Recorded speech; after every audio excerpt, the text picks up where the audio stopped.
Facebook, and then as soon as Corey gets here, we'll bring him in and stuff. So first of all, I will go ahead and ask you guys just, talk to me a little bit about Gavin and where you were when the heart screening happened and stuff like that. Okay. Now? Yeah, go ahead. So Gavin had a contest at the Villain Surf Fest at Paradise Park. Down in Satellite Beach. Yeah. We really would have just walked on by, but a friend of ours is kind of a surf team mom, stopped and said, "Oh, they're setting up. We should get all the kids screened." So we went for it. We were there before they were ready to go. I think we were on the first on the list. And Christy Brooks screened him for us. And she talked about what a hard time she had getting there because the festival was such mayhem, but luckily she did. So she did. So for Gavin, he's obviously, if he's there for a surf competition, he's a very athletic kid. Yeah, never stops moving. Yeah. Never. Stop surfing right now. Yeah.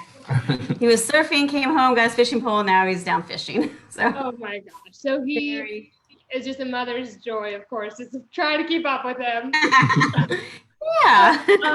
So he's very athletic. So when you had the heart screening done and something was flagged, was it shocking to you, or was there other health issues that he's ever had? No, he's 100% healthy. He's never had any medical issues. He's been, a dream as far as that. Hell, I think he's only broken one bone and maybe a couple of stitches. He's been the easiest kid in the world. So we kind of did it, just precautionary. He doesn't do sports at school, so they don't do any of the screenings or anything else. So, we went in there and completely took us back that he was flagged for this type of situation.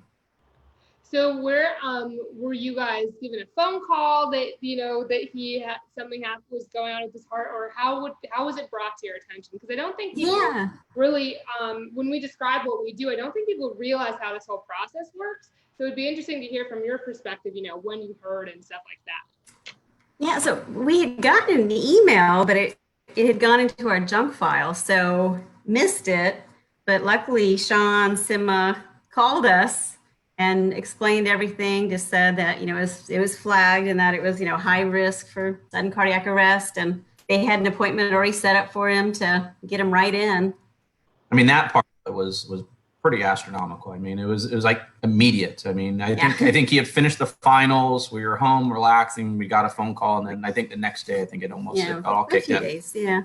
But and then the progress, when we first thought about it, when you get the phone call, you're thinking, well, tomorrow I need to get on the phone with a local doctor, my local pediatrician, and figure out the best way.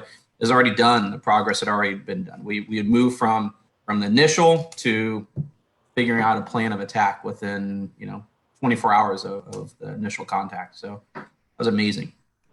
So had you guys ever dealt with something like this where you had to just suddenly take a health condition so seriously, or was this just something new for your entire family?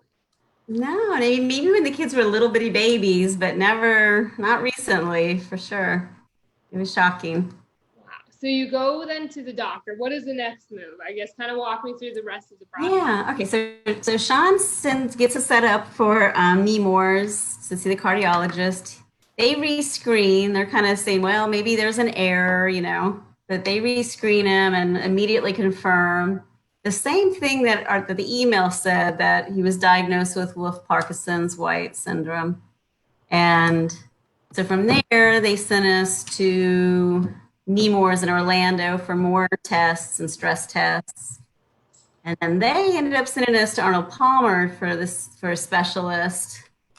And what was that? I always forget, the physiologist? Is that how you say it? Yeah. Physiologist? Yeah. A special heart doctor just to deal with the electrical currents in the heart. So he seemed to be the only one around. And he got us right in. And everybody said the same thing, Wolff-Parkinson's-White, and that he would require like ablation surgery to correct it. And then we got into the process where he was trying to schedule it, but then COVID came in and we couldn't, they didn't want to do any surgeries that they could avoid. So the doctor tried to put it off for a while, sent Gavin home with a heart monitor, and then called and said, no, we need to proceed and get this done. So not sure if they just realized just how active Gavin was or if they really saw that it was a serious issue. But yeah, I think when they were first talking about surfing, they kind of just saw it as, well, that's recreational. He goes out 1 or 2 days a week. But, Gavin's at a level where he surfs 7 days a week. I mean, if there's a wave, he's out there. And he's not just surfing for 34 minutes talking to his friends. He surfs for 2.5 hours. And then when he does heats, I mean, he had a contest just 2 weeks ago, and he surfed back to back heats all day long. And I mean, he came in, his 90-pound frame would probably wither down to 80 pounds just off of. So, I mean, I don't think they realized it. And then after they did the heart monitor, they realized it. And, within days, they had progressed to getting us an appointment, moving forward. I mean, even during the COVID issue, I mean, they really progressed. And then the whole, I mean, as stressful as it is for a parent, they did an excellent job of taking away the stressful appointment making, the stress of what each appointment's going to entail, what the procedure is, every step of it. And then on top of it, we also had Sean through the whole entire thing, calling, checking in, texting, and the whole entire program was there to support, whether it was, the parent support. I think my wife was getting it, via text or via Facebook or anything else, all the way to Sean calling, making sure, keep us up to date. And then every time we went to an appointment, there was a follow-up just to make sure that we're there. And so, I mean, for such a tough situation, it made it so much better. And I just can't thank you guys enough. The whole entire program was just astronomical. Oh, I'm glad. So with this whole thing, so tell me, I mean, what's going through, I mean, obviously, maybe he described it to you, I don't know. What's going through Gavin's mind? I mean, obviously, you guys are seeing it from such a different perspective, but what's going through his mind? Is he shocked? Is he scared? Or? His only worry was them saying, take it easy, don't do PE, and, no contest or anything. So immediately he's thinking no surfing, and that scared him the most. And at that point, we started researching and heard other stories where, they couldn't fix it with the ablation or it took multiple surgeries. So that was a little worrisome. But I think he kind of coasted through. I don't think any of it really hit him until a couple days later. Maybe the next day, he was like, wow.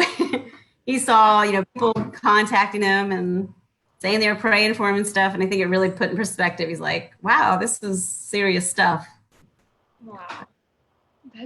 So right back. For this whole thing, I mean, talk to me, what are the next steps? I mean, is he just, not a lot of activity, or is there something that he's able to do now? No, they said now that he's done the ablation and he went back for a follow-up, they said no restrictions. He's 100%. He goes back again in another 6 months. But he said it's very, very unlikely, like a 1% chance that he'd have any other issues from here on out.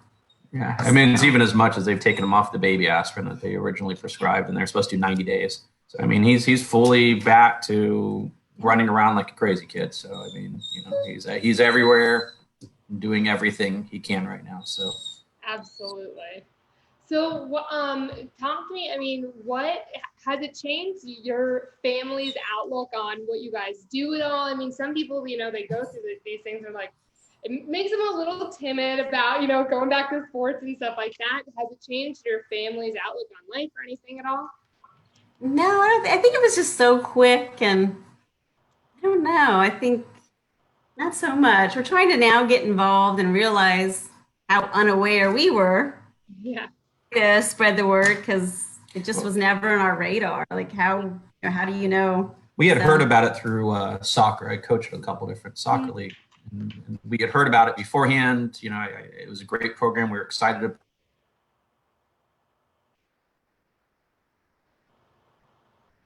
put it in there for the kids. And now we got taking something. I had all my teams, and I told them I'll get checked out. I didn't have my own kid get checked out. But I mean, what it does is, every time I say is, hey, have you gotten checked out? I mean, it's odd, you would have never thought it would be that skinny little kid running around in my front yard all the time, and now it is. So, you know, it has to happen to other people's kids at this point. So you start thinking, you know, God, I hope someone has it like.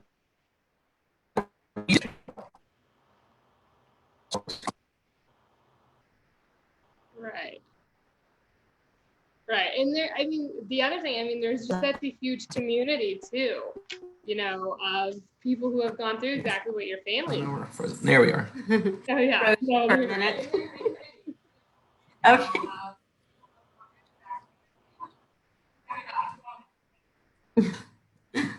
Okay, Yes, you and- guys got me. Yeah, we're back. We're back Yeah, now. we're back. No, it's okay.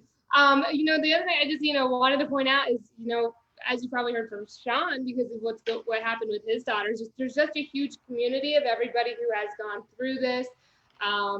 You know, it's scary, but it does happen to a lot of people, and you know that's why we are doing what we do. But I'm sure it does make you feel a little bit better to know that there's other people who have gone through it. Yeah. Yeah. Yeah, and it was really interesting. We got invited to a conference and got to meet a lot of the people, and it's an amazing group of people. We're excited. We met everybody and to see what all, you know, behind the scenes, what's going on to help kids like Gavin. It's cool. Absolutely perfect. Well, I don't know. Apparently Corey was having some technical problems. I don't know. Oh yeah.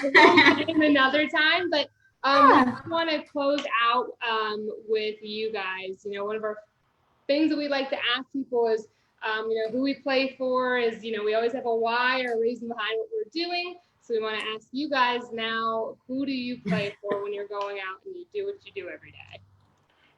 Wow. I guess just, you know, helping find other kids like Gavin who's, you know, completely unaware that there's even an issue or something to be concerned about.